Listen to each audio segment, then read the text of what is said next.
Hello my dear student, welcome back to my channel Shravan lecturer. दोस्तों, आज मैं आप लोगों को पढ़ाने वाला हूं क्लास 10 की तैयारी इस चैनल पे लगातार हो रही है। और अगर आप लोगों को क्लास 10 की न्यू से न्यू जानकारी प्राप्त करना है तो आप लोग इस चैनल से जुड़ जाइए और अच्छे से तैयारी करना स्टार्ट कर दीजिए। आज है क्लास 10 हिस्ट्री अध्याय फर्स्ट, यूरोप में राष्ट्रवाद का उदय। ये आपकी जो नई बुक है NCERT बुक से आपका पहला पार्ट है, यूरोप में राष्ट्रवाद का उदय। बहुत सारे बच्चे कह रहे थे सर हिस्ट्री की तैयारी कराइए। मैं इस पार्ट को पढ़ाऊंगा पहले, फिर मैं आप लोगों को इसमें इंपॉर्टेंट क्वेश्चन भी बताऊंगा। लास्ट में मैं आप लोगों से कुछ बहुविकल्पीय प्रश्न पूछूंगा जो कि आप लोग अभी तक जो पढ़े हैं और मैंने जो पढ़ाया है उससे आप लोगों को बताना है, ठीक है। तो अगर चैनल पे नए आए हो तो सब्सक्राइब कर लीजिए और तैयारी करने के लिए बेल के बटन को प्रेस कर दीजिए ताकि मैं जो क्लास 10 की हिस्ट्री की नई नई वीडियो भेजूं आपके पास सबसे पहले पहुंचे। पहला देखिए दोस्तों, राष्ट्रवाद क्या होता है। पहला टॉपिक क्या, राष्ट्रवाद। पहला हमारा आता है राष्ट्रवाद। कलर पेन का यूज नहीं करना है एग्जाम पेपर में। राष्ट्रवाद क्या होता है? राष्ट्र के प्रति, जो राष्ट्र होता है, राष्ट्र के प्रति निष्ठा, उसकी प्रति प्रगति और उसके प्रति सभी नियम आदर्शों को बनाए रखना राष्ट्रवाद कहलाता है। इसका अर्थ है जो राष्ट्र से प्यार करता है वही राष्ट्रवाद कहलाता है, ठीक है। एक बार और देखिए, मैंने बहुत ही अच्छी तरह से लिखा है राष्ट्रवाद की परिभाषा। ऐसे ही आप लोगों को बोर्ड एग्जाम में लिखना है।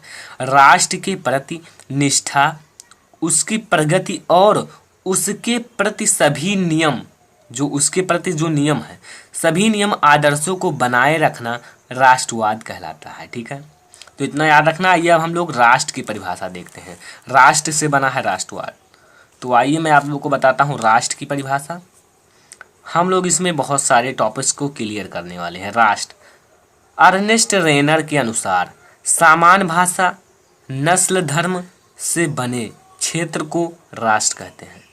ऐसा राष्ट्र जिसमें सामान्य भाषा हो, हिंदी हो तो हिंदी हो, इंग्लिश हो तो इंग्लिश हो, चाहे जो भाषा हो एक ही हो।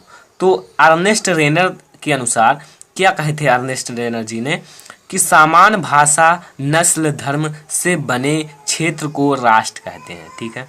तो राष्ट्र की परिभाषा आप लोग याद कर लीजिए, ठीक है। नोट्स करते रहना, बहुत ही इंपॉर्टेंट टॉपिक बता रहा हूँ। अब हमारा अगला टॉपिक आता है नारीवाद। नारीवाद क्या होता है? स्त्री पुरुषों की राजनीतिक, आर्थिक एवं राजनीतिक स्त्री पुरुषों की सामाजिक, आर्थिक एवं राजनीतिक सोच के आधार पर महिलाओं का अधिकार नारीवाद कहलाता है। देखिए, नारीवाद जो महिलाओं का अधिकार है वही नारीवाद कहलाता है। पहले देखिए, जब उसका महिला का हस्बैंड मर जाता था तो उसी के साथ इन्हें भी फूंक दिया जाता था, जला दिया जाता था।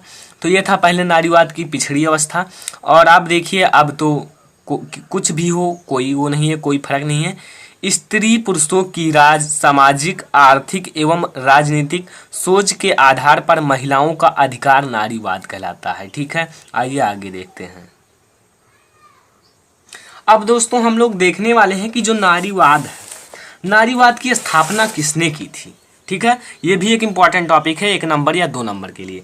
नारीवाद जो संगठन है उसकी स्थापना किसने की थी?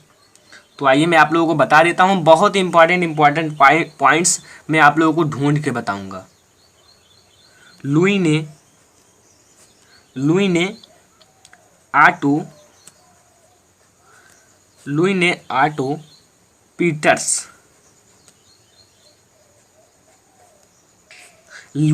आटो पीटर्स एक महिला थी जिसने नारीवाद की स्थापना की थी। कौन थे? लुई ने आटो पीटर्स, ठीक है। तो यह याद रखना, बहुत ही इंपॉर्टेंट है। अब हम लोग आइए आगे देखते हैं। आगे कौन सा हमारा टॉपिक है? फ्रांसीसी क्रांति और राष्ट्र का विचार। जो फ्रांसीसी क्रांति हुई थी और राष्ट्र का विचार वो कैसा था? तो आइए मैं आप लोगों को बताता हूँ। पहला आप लोग पॉइंट देखिए, ध्यान से देखिए, नोट्स करते रहना दोस्तों। मैं आप लोगों को एक एक पॉइंट क्लियर कराता चल रहा हूँ।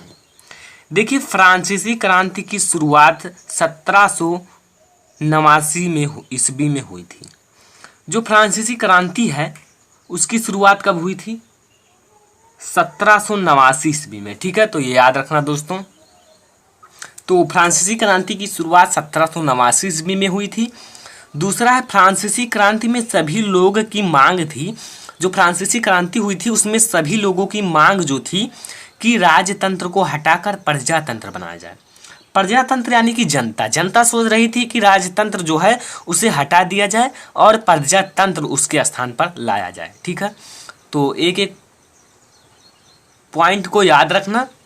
मैं क्या कह रहा हूं, फ्रांसीसी क्रांति में सभी लोगों की मांग थी कि राजतंत्र को हटाकर